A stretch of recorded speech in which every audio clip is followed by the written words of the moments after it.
প্রধান উপদেষ্টার সাথে বৈঠকে দ্রুত নির্বাচনের তাগাদা দিয়েছে বিএনপি আর ডিসেম্বরের মধ্যে নির্বাচনের আশ্বাস দিয়েছেন ডক্টর মোহাম্মদ ইউনূস। প্রধান উপদেষ্টার সাথে বৈঠক শেষে বিএনপি মহাসচিব জানান, জাতীয় নির্বাচনের আগে কোনো নির্বাচন মেনে নেবে না বিএনপি। সাম্প্রতিক বিশৃঙ্খলার দায় অন্তর্বর্তী সরকার এড়াতে পারে না বলেও মন্তব্য করেন মির্জা ফখরুল। বৈঠকে রাজনৈতিক দলের ঐকমত্যের ভিত্তিতে চার্টার অফ রিফর্মস গঠনের পরামর্শ দিয়েছে বিএনপি, যা বাস্তবায়ন করবে নির্বাচিত সরকার।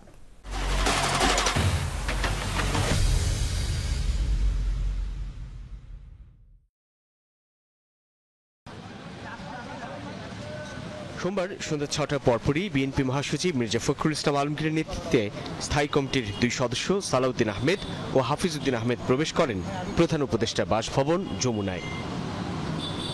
সাম্প্রতিক নানান অস্থিরতার প্রেক্ষিতে দলের স্থায়ী কমিটির সিদ্ধান্ত অনুযায়ী প্রধান উপদেষ্টার সঙ্গে বিএনপির এই বৈঠক।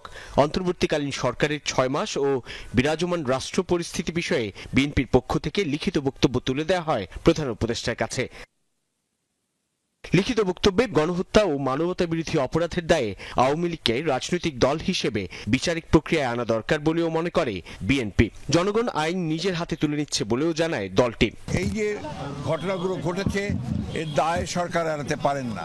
এই জন্যে যে সরকারের বিভিন্ন যে প্রতিষ্ঠানগুলো আছে, বিভিন্ন যে বাহিনীগুলো আছে, তাদের সামনেই এই ঘটনাগুলো একের পর এক ঘটেছে, যেটা আমরা মনে করি দেশের সার্বিকভাবে দেশের যে আইন শৃঙ্খলা পরিস্থিতি, স্থিতিশীলতা তাকে যথেষ্টভাবে বিপন্ন করেছে এবং ফ্যাসিবাদকে সুযোগ করে দিয়েছে তাদের এই সম্পর্কে একটু কথা বলার। বৈঠক শেষে মির্জা ফখরুল জানান, দ্রুত নির্বাচনে তাগিদ দিয়েছে বিএনপি। ১৫ ফেব্রুয়ারি প্রধান উপদেষ্টা নির্বাচনের রোডম্যাপ ঘোষণা করতে পারেন বলেও আশা প্রকাশ করেন তিনি। প্রধান উপদেষ্টা এবং তার সঙ্গে যারা ছিলেন তারা আমাদেরকে আশ্বস্ত করেছেন যে অতি দ্রুত তারা নির্বাচনের ব্যবস্থা করছেন এবং তিনি বলেওছেন যে ডিসেম্বরের মধ্যে তিনি নির্বাচনের ব্যবস্থা করার জন্য তারা কাজ করছেন এবং একটা রোড ম্যাপ ঘোষণা করবেন তিনি।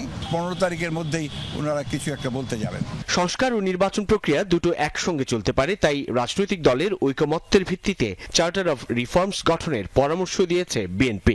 সেই সঙ্গে জাতীয় নির্বাচনের আগে স্থানীয় সরকার নির্বাচন বিএনপি মানবে না বলেও জানান মির্জা ফখরুল। আমরা স্থানীয় সরকারের ব্যাপারে কোনো মতেই একমত হব না।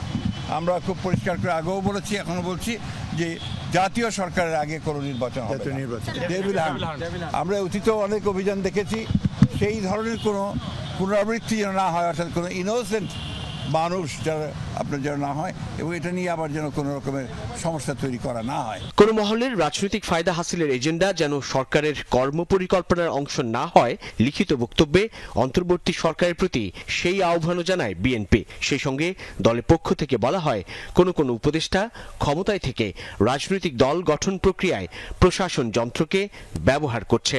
সরকারের অন্যতম প্রধান ব্যর্থতা হচ্ছে দ্রব্যমূল্য নিয়ন্ত্রণে না নিয়ে আসতে পারা। সাইফুদ্দিন রবিন, যমুনা নিউজ, ঢাকা।